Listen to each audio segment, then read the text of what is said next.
Só que na situação 2 que eu vou te apresentar aqui, que é mais ou menos a situação que a maioria das pessoas se encontra quando vai escrever uma redação para uma banca.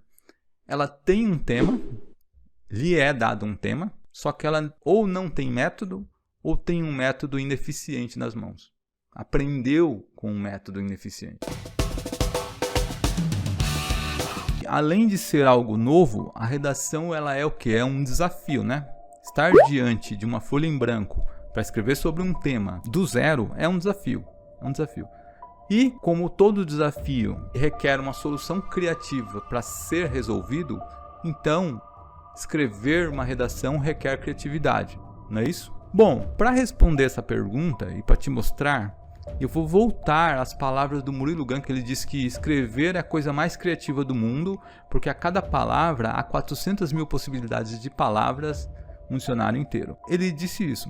Eu vou concordar parcialmente, porque seria a coisa mais criativa do mundo se você não tivesse um assunto e um tema específico sobre o qual falar. Se eu não tiver um assunto ou um tema específico, eu tenho 1 milhão de coisas que eu poderia escrever. Aí sim, de fato, você, para cada palavra seguinte que você vai escrever, você tem praticamente uns 400 mil verbetes do dicionário para escrever mesmo. Aí sim. Mas eu vou te apresentar aqui situações em que alguns demandam mais criatividade e outros não, dependendo da situação que eu apresentar aqui. A situação 1, por exemplo, quando você não tem tema e não tem método para escrever. Então, você tem 400 mil verbetes para escrever a cada nova palavra e você tem praticamente 1 milhão de temas. Estou falando 1 milhão, mas claro, pode ser até mais. 1 milhão de assuntos de temas sobre o qual você poderia escrever. Então, isso necessitaria de uma criatividade colossal para escrever uma redação. Só que na situação 2 que eu vou te apresentar aqui, que é mais ou menos a situação que a maioria das pessoas se encontra quando vai escrever uma redação para uma banca.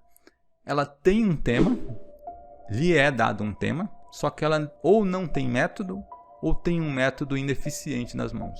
Aprendeu com um método ineficiente. Eu vou dar um exemplo aqui. Vamos supor que a banca lhe peça, na situação 2, a você não, a pessoa da situação 2. Escreva uma redação sobre invisibilidade e registro civil, garantia de acesso à cidadania no Brasil, que foi o tema do Enem 2021, não é? Então você tem ali um funil, já é dado um funil para você logo de cara, porque dentro desse tema tem um assunto que é invisibilidade e registro civil. Seria a invisibilidade pela falta de registro civil. É isso que dá para entender logo de cara só olhando o tema. Aí tem uma primeira delimitação, né, que é no Brasil. Ou seja, você vai falar dessa invisibilidade e registro civil no Brasil. Primeira delimitação. E tem uma segunda delimitação nesse tema, que é a garantia de acesso à cidadania. Vou falar de invisibilidade e registro civil, mas voltado para a garantia de acesso à cidadania. Então são duas delimitações que são dadas, ou seja, se além de um assunto, você tem um tema, que é o afunilamento do assunto, o assunto mais específico. Eu não vou falar só sobre invisibilidade e registro civil, vou falar sobre invisibilidade e registro civil no Brasil, garantia de acesso à cidadania. Então tem um assunto e um tema para começar, mas como se começa uma introdução? Sem método? Como que eu começo uma introdução nesse caso? Se eu só tenho tema, pensa no desafio que é. Isso requer criatividade sim, nessas situações. Pessoa que não tem método, tá ali perdida,